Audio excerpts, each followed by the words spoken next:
Okay, now in the previous video, I have showed you how we can create web pages in our Gatsby project. We basically needed to create a new React component inside our pages folder under the SRC folder. So basically, we have React components here. So now, how do we link between the pages? So now I'm going to show you how we can do that. Now, let's go ahead and change some of the information here, and I want to show you that we're using hot reloading here, as everything we are typing is going to change immediately in the browser. So let's go ahead in our homepage, and if you haven't noticed already, whenever you create an index.js file in your pages folder, that's going to be your homepage. So now whenever we want to change this hello world in our homepage, just type, let's say, hello Gatsby, and this is going to change immediately. Now this is a functional component that returns our HTML. So let's go ahead and change things a little bit.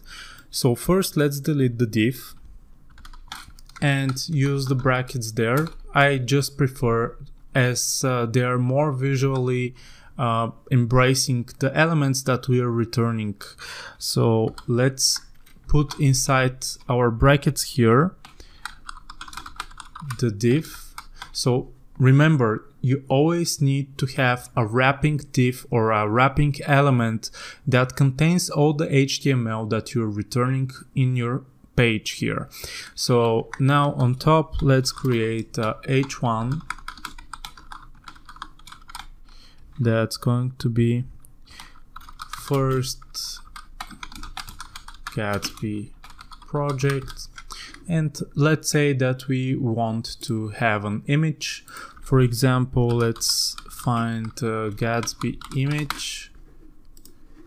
So yeah, let's choose this one. Let's just copy the image address and let's create an image here. And if you want to see whenever you're typing, this hot reloading here, so let's provide the SRC and delete that and give a width of 780 and close that. And now, as you can see, we have our Gatsby here.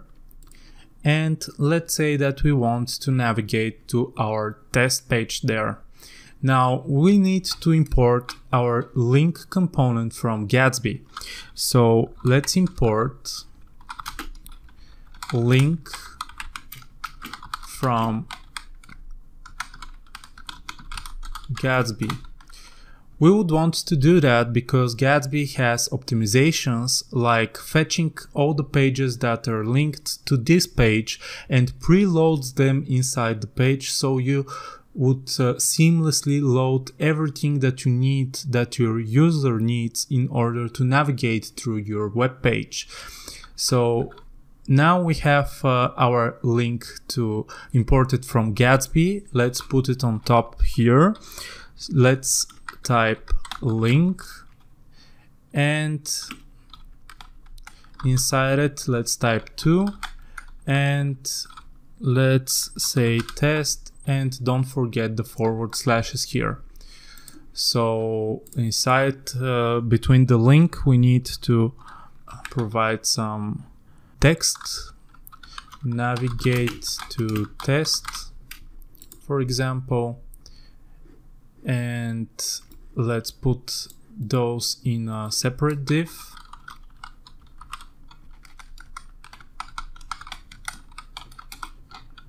As they're going to be inline components.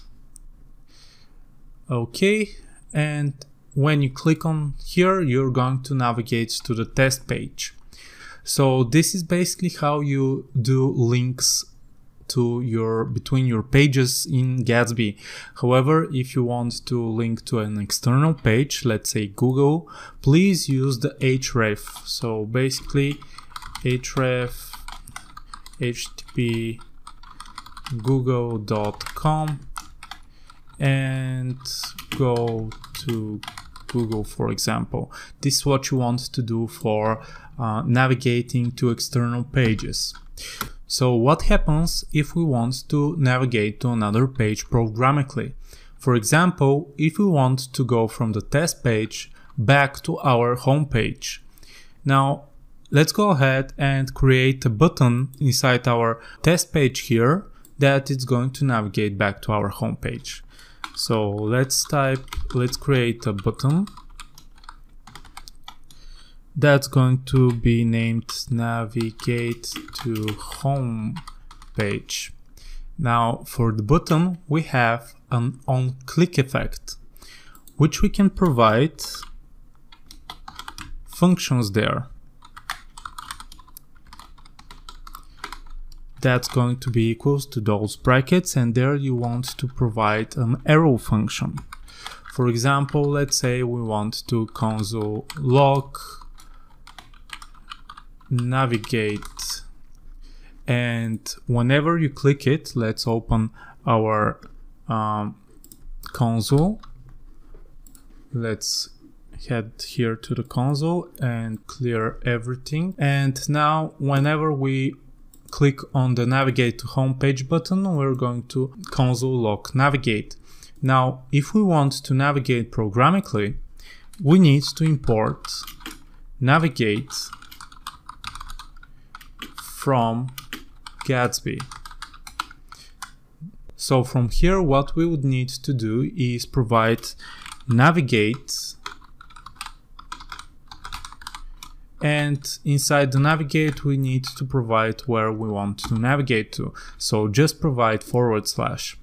So now let's just compile this and navigate. I have misspelled it. Okay, so let's close that and let's test this out. Whenever we click on navigate, the navigate button, we're going to go to our home page, and the test is working also, and the Google is also working. So this is the simple navigation that you can use in your Gatsby projects, and how you can use it also programmatically to navigate to other pages. So this is it for this lecture. See you in the next one.